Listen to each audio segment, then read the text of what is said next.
हरियाणा की नायाब सरकार प्रदेश की महिलाओं को सशक्त बनाने में जुटी हुई है।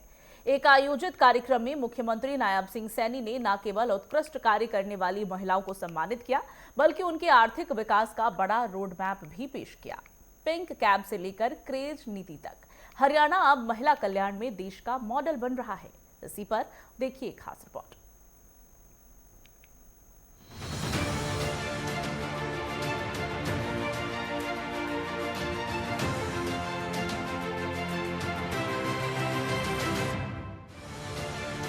महिलाओं को सशक्त बनाने में जुटी नायब सरकार, विभिन्न क्षेत्रों में उत्कृष्ट कार्य करने वाली महिलाओं को सम्मान। मुख्यमंत्री नायब सिंह सैनी ने राज्य स्तरीय सम्मान से नवाजा। हरियाणा की नायब सरकार महिलाओं को सशक्त और मजबूत करने के लिए निरंतर कार्य कर रही है और यही वजह है कि मुख्यमंत्री नायब सिंह सैनी ने विभिन्न क्षेत्रों में उत्कृष्ट कार्य कर रही बहन बेटियों को राज्य स्तरीय सम्मान से नवाजा। इस दौरान मुख्यमंत्री ने बताया कि वर्ष 2026-27 के बजट में 4000 नए राशन डिपो खोलने का प्रस्ताव किया गया, जिसमें 33% महिलाओं को आरक्षण देने का प्रावधान किया। इसी मंच से हमने उन बहन बेटियों को राज्य स्तरीय सम्मान से नवाजा है, जिन्होंने विभिन्न क्षेत्रों में उत्कृष्ट कार्य हमारी बेटियों ने किया है। मुझे ये भी खुशी है कि हमने महिलाओं को सशक्त और मजबूत करने के लिए निरंतर हमारी सरकार काम कर रही है।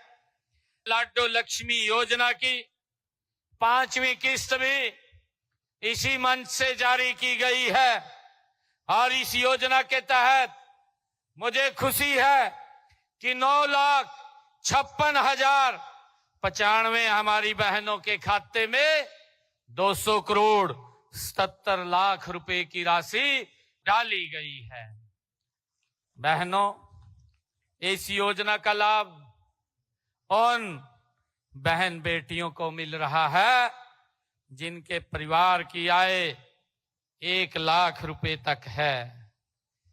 आदरणीय, मैं बहनों से कहना चाहूंगा कि इस वित्त वर्ष में 2026-27 के जो बजट मैंने प्रस्तुत किया था, उस बजट में मैंने ये आह्वान भी किया था कि मैंने ये बात कही थी कि पंडित दीनदयाल उपाध्याय जी के 110वें जन्म दिवस 25 सितंबर 2026 को यह आय सीमा 1 लाख से 1,80,000 रुपए कर दी जाएगी। उन बहनों को भी इसका लाभ मिलेगा, क्योंकि हमने कहा था कि कोई भी बहन इस लाडो लक्ष्मी योजना से वंचित नहीं रहेगी। आदरणीय प्रधानमंत्री जी का, हमारी डबल इंजन सरकार का एक ध्येय है कि महिलाओं को सशक्त और मजबूत करना है और इसके लिए मैंने बजट में लाडो लक्ष्मी योजना के लिए बजट में 6,500 करोड़ रुपए का प्रावधान भी किया है, ताकि हमारी बहनों को कोई दिक्कत, कोई समस्या ना रहे। मुझे खुशी है, मैंने वृद्धावस्था, विधवा और अन्य सामाजिक सुरक्षा पेंशन भी यहां से जारी किया है।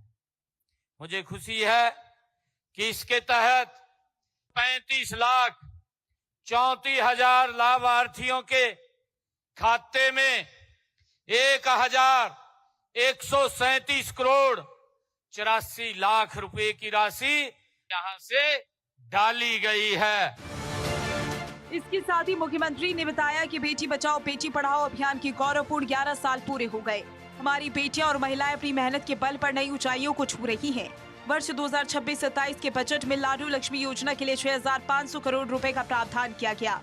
कामकाजी महिलाओं के बच्चों की देखभाल के लिए विस्तृत क्रेच नीति लागू करने वाला देश का पहला राज्य हरियाणा है। उन्होंने आगे कहा कि इस समय प्रदेश में 845 विस्तृत क्रेच चल रही है।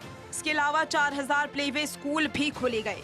महिलाओं को लखपति दीदी बनाने की गति बढ़ाने के लिए इसी बजट में पेइंग कैब का भी प्रावधान किया। कैब चलाने की इच्छुक महिलाओं को वाहन चलाने का प्रशिक्षण दिया जाएगा। प्रदेश में महिलाओं के स्वास्थ्य को लेकर भी कई योजनाएं चलाई जा रही हैं। नायब सरकार प्रदेश की मातृशक्ति को आत्मनिर्भर और सशक्त बनाने के लिए अभूतपूर्व कदम उठा रही है और यही वजह है कि बेटियां और महिलाएं अपनी मेहनत के बल और सरकार द्वारा किए गए कार्य के विकास की नई ऊंचाइयों को छू रही हैं। महिलाओं को लखपति दीदी बनाने और उनके जीवन स्तर को ऊंचा उठाने का संकल्प सरकार की प्राथमिकताओं में सबसे ऊपर है। वर्ष 2026-27 के बजट में लाडो लक्ष्मी योजना के लिए 6,500 करोड़ रुपए का भारी भरकम प्रावधान इसी अटूट प्रतिबद्धता का सबसे बड़ा प्रमाण है।